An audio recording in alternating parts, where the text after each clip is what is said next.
You can find the perfect blend.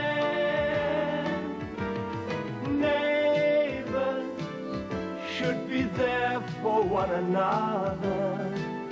That's when good neighbors become good friends. Jen, you heading back to Ramsey Street? I will be soon. Could you give this to Gail for me? Yeah, sure. Why don't you give it to yourself? Rather you give it to her. Oh, all right. Thanks. I appreciate it. We'd better get moving. There's lots of customers out there just waiting to say yes. Bye, Mr. Lewis. You're absolutely positively in love, aren't you? You bet we are. Okay. See you later.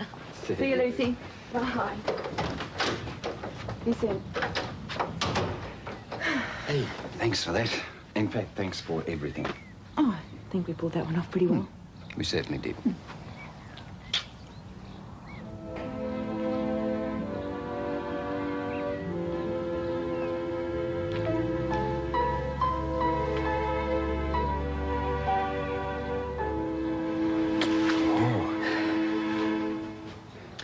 Sorry, No, don't apologise. It's just as much my fault as yours. I guess I just needed somebody to hold on to. Yeah, well, we've both got problems at the moment. Yeah, it won't happen again. No emotional involvement, remember? Yeah. Well, at least we convinced Lucy, didn't we? Yeah, well, I wish everything was that easily fixed. I still feel responsible for last night. Well, don't. Look, stop blaming yourself, will you? Maybe I'm jumping the gun a bit, but Mr. Udagawa hasn't actually said that the deal's off yet, has he? No, forget it. No, I could tell by the tone of his voice on the phone. Or why else would he fly back to Japan today without signing? As far as the Udagawa deal goes, it's dead and buried. I'm sorry, what was that? Yes, I'm sure it would be. Lucy, I'm on the phone. I'm sorry, what were you saying? Well, I'd love to, but I'm afraid I couldn't possibly get away. Lewis, why don't you give it a rest for a while? All right. Yes, well, thank you for thinking of me. Perhaps next time. Bye. If anyone's looking for me, I'll be out the back. I'm going to get stuck into that gum tree before it drops any more leaves into Manchester Pool. Hello, anyone home? I'm sorry, I was miles away. Who was that? It was Heather from the gallery. She's organising a group of artists to go on a painting expedition to the Bungle Bungle. She wanted to know if I was interested. Where? The Bungle Bungle Ranges. Oh, yes, the Bungle Bungle. That's near Wagga Wagga, isn't it? Dad, they're in the Kimberleys. Don't you remember the project I did last year at school? Geography was never one of your father's strong points. Oh, I don't know. I used to get National Geographic. Yes, for the pictures. I was interested in anthropology. What's anthropology?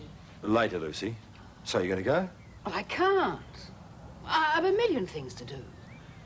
Besides, I'm not too keen on the idea of camping out at this time of year. No, that's fair enough. I mean, if I was your age, I wouldn't want to go without a soft bed and a hot shower either. Wouldn't you now? I think I'll go and practice in my bedroom.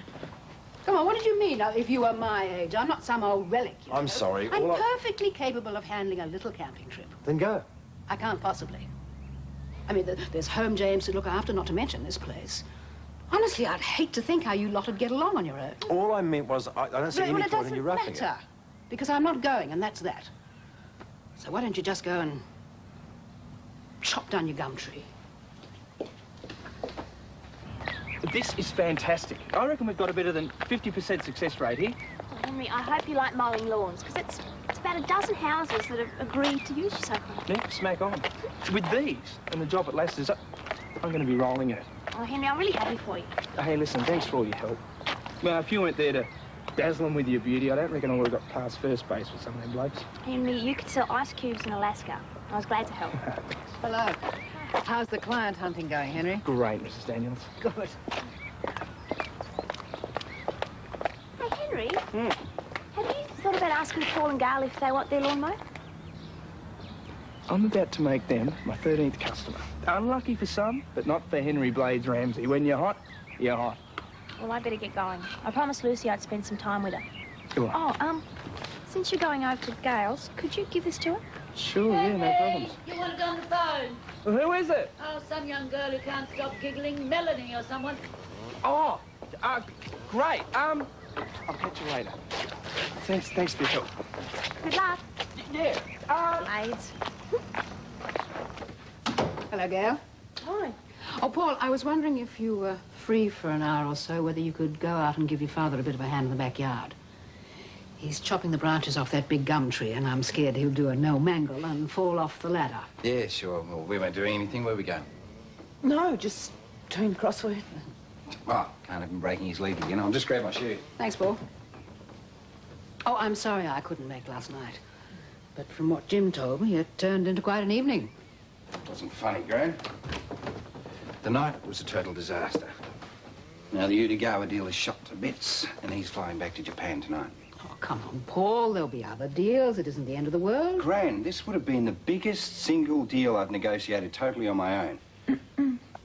Now I've got to call Rosemary and tell her that the whole thing's blown. How do you think she's going to feel about that? I wouldn't be surprised if the next thing you know, she's out here again, breathing down my neck. Rosemary won't hold you responsible. You're hardly to blame for Rob's drunken behaviour.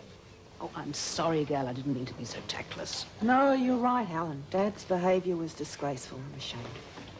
Well, what's done is done. Let's go and get stuck into that tree. Well, the way I'm feeling at the moment, a bit of physical work might do me good. See you later. Won't be long.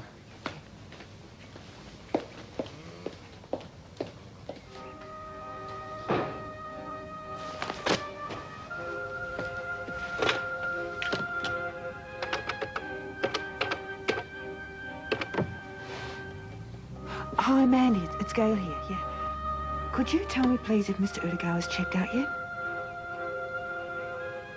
Great. Look, could you put me through to his room, please? Yes, Melanie. No, Melanie. Yes, Melanie, no, Melanie. Perhaps it's a good old-fashioned intelligent conversation. Oh, no, look at this. Honestly, I could talk until I'm blue in the face. The wastage in this house is feed a third-world country. Yes, Melanie. No, Melanie. Henry, you're sounding like a baboon. Just who is this Melanie, anyway? Now, listen, when you are paying the phone bill, you can spend all day on the phone if you like, but while you're living in my house, you'll do as I say.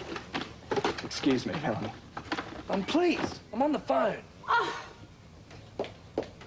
Sorry, Melanie. What was that? Henry! Look, Melanie, I've got to go. Mum wants to use the phone. What? Can I skate? Does a one-legged duck swim in circles? You're on. 6 o'clock. Okay. See you there. Bye. All right, Henry. Just who is this Melanie? Which Melanie? That Melanie? My Melanie? Yeah. She lives around the block. I met her this morning. Ah, you certainly didn't waste any time, did you? Well, what can I say? The old, Ramsey charm. I'm also mowing her father's lawns. And talking about lawns, don't forget you promised to mow ours this afternoon. But, Mum, I'm going out. I'm meeting Melanie at the skating rink at 6. Hadn't you? A promise is a promise, Henry. Oh, but I can do them tomorrow. You're wasting valuable time. Now, you don't want Melanie to be upset because you're late on your first night out, do you? All right. Mum, if you're ever looking for another job, you know, they're always on the lookout for prison officers. Lawns! Okay. Thanks for your help, mate. You really threw yourself into it there, didn't you? No problem. I just kept pretending every branch was robbed. Good therapy. He's not very popular at your place at the moment, that man. You could say that. Anyway, thanks for your help. Oh, it's all right. Gran was worried about you being up on the ladder, that's all. Yeah, sometimes I think that grandmother of yours is too thoughtful for her own good. What do you mean? Well, take this morning, for example. She was offered a trip away painting, and she turned it down because she didn't think we'd be able to look after ourselves. Oh, maybe she didn't want to go. Yeah, of course she did. She almost bit my head off when I suggested she was too old to go camping. That wouldn't have been a pretty sight. Yeah, it wasn't. I reckon a holiday would probably do Gran a world of good. Yeah. But she's also a bit worried about home James looking after itself while she's away. Jane can take care of that without any worries whatsoever. There's no reason why the girls and I can't sort of muddle through for a couple of weeks. That's right. But it just takes a bit of careful planning from all of you to convince her, that's all. Well, Helen's pretty shrewd. She'd be awake to any schemes you might come up with. All I'm saying, Dad, is you've got to prove to Gran that she's not indispensable. Be for her own good. Yeah. Yeah, I suppose you're right. I'll have another chat to her, see if I can talk her again. Can I have a drink? Oh, I'd love to, but I said to Gail we'd come and help her with dinner. Oh, listen to us. A couple of liberated males, eh? Where did you get the pictures? I cut them out of one of Dad's old National Geographics. Oh, boy, did I cop it. Oh, it looks like a magical spot. You know, you could do some wonderful paintings. You know, I love the way the changing light makes the mountains look so different. Still, there's no point in thinking about it. We've got it all. In fact, I've more than I expected. Fortunately, Paul was free. It was definitely a two-man job. Yes, I thought you might have needed some help. What's all this? You remember the project I did on the Bungle Bungles? Oh, yeah. You destroyed one of my magazines, yeah. They're good shots, though, aren't they? Seen these? Hey, look at this one, it's amazing. Helen, why don't you go? We survived when you went to America. Ah, yes, but Ruth was here to keep an eye on you then. But I'm a lot older now, Gran. And I can cook, Mrs. Daniels. And don't forget, Scott's not here to worry about. What do you say? Well, of course, I'd love to go, but... Oh, I don't know. Oh, for heaven's sake, look at that. What? You see, you don't even notice half the buttons are missing. How can you expect to look after a family if you can't look after yourself? Oh, Helen. All right, I'll fix it. All right, listen, guys. It's time for Operation Bungle Bungle. Dad, does this mean you want us to be sneaky? Oh, well, just a little, I suppose. Unreal! Just the roast. Sorry? The roast, Gail. You were supposed to take this out. We're not going to be eating till midnight now. Well, don't worry about it. Some leftover curry in the fridge.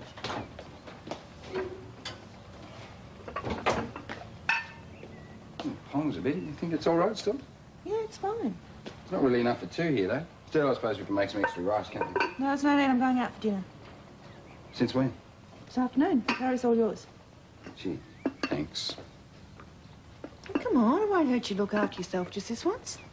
Anyway, it's about time I had a night out. You're getting back at me for going out with Crystal, aren't you? Be silly. It's got nothing to do with that. I don't mind you. No, of course not. Whatever you do is your business. I was just looking forward to a nice roast, that's all. Well, maybe tomorrow night, huh? Yeah, sure, whenever. Look, I know I don't have to tell you this, but you'll be careful, won't you? Like you were with Crystal, eh?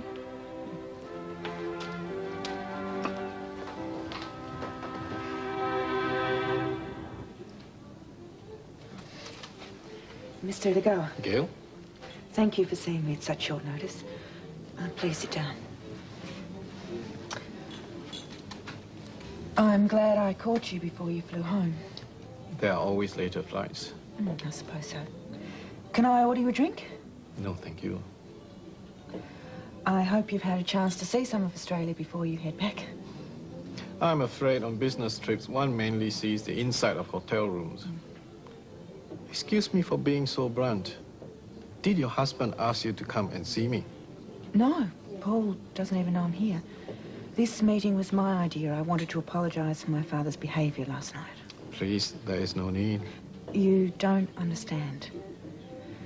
You see, Dad spent years building up his own business, a small service station. And, well, a few things have gone wrong lately and he's just realised that it's going under. It's meant the world to him, and now that he's losing it, I'm afraid he can't cope. That's why he got drunk. When you saw him last night, he wasn't himself. Now, I don't blame you for being angry. What he said to you was inexcusable. But really, it wasn't Paul's fault. He's worked incredibly hard on this project. Won't you reconsider before heading back? Gail, I am afraid it is you who does not understand. I do not blame your father. On the contrary, it was the lack of honor and respect that you and your husband showed him that made me falter on our deal. You see, Gail, not only do parents give us life, but the wisdom that they can give us is very precious. We must honor and respect them for these gifts and give them loyalty in return. Now, if your husband cannot be loyal to your father, how do I know he will be loyal to me in our business? But it was only because the deal meant so much to him that he acted like that. Honestly, Paul is one of the most reasonable, fair-minded men you could meet. And believe me, his loyalty to you would be above question. Business deals, like leaves in the wind. It is the family that must be kept strong so that it will last forever. I'm afraid your husband has much to learn. I'm sorry, I've obviously been wasting your time. Wait, please, sit down.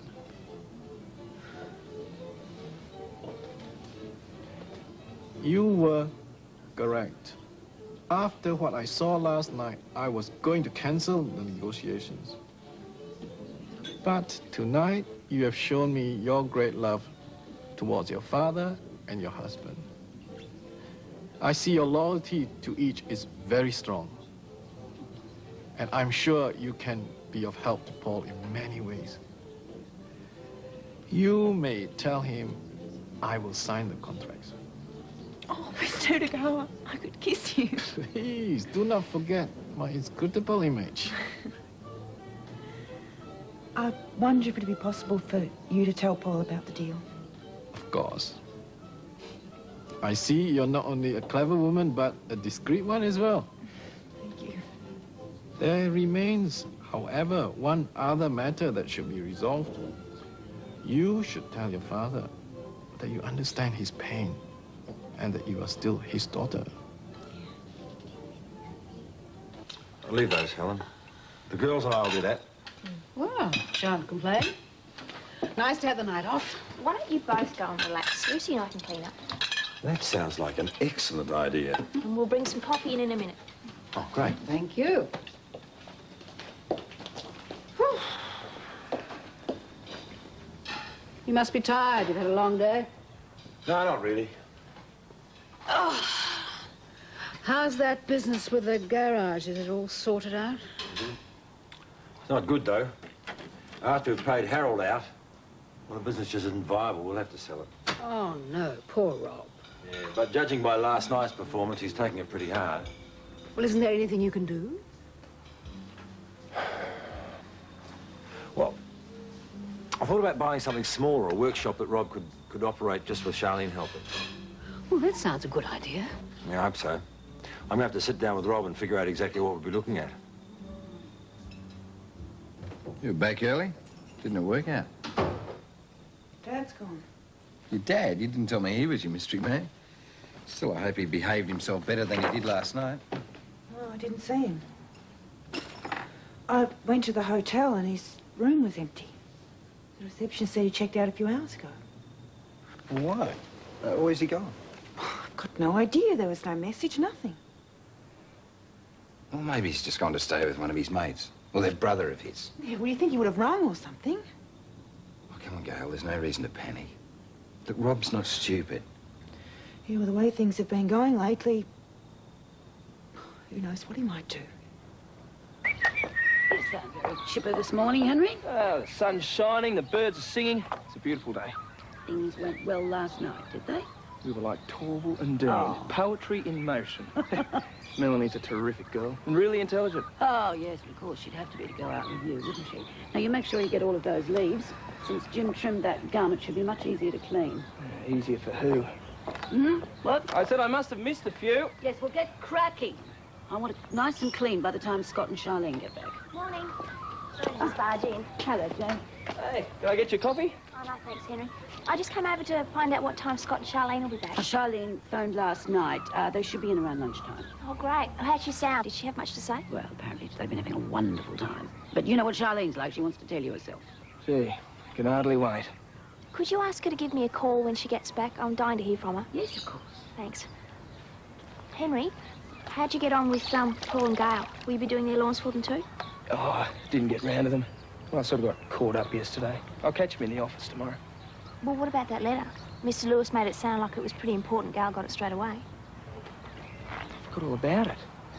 Well, it must still be in my shirt pocket. I'll race it over right now.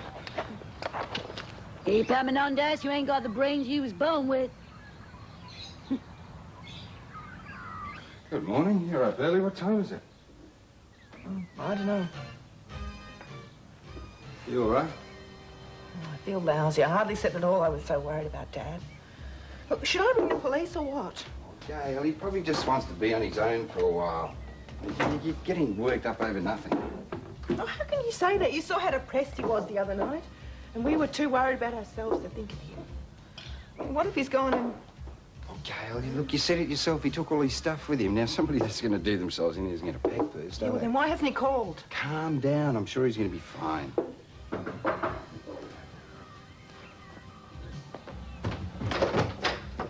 Gail, hope I didn't wake you. Jane and I were drumming up some customers from a lawn mowing business yesterday. We bumped into your dad. Well, he asked us to give you that. I sort of forgot. I'm really sorry. So you damn well should be. Why, what's the problem? Well, thanks to our friend Henry here, it's too late. That's what it is.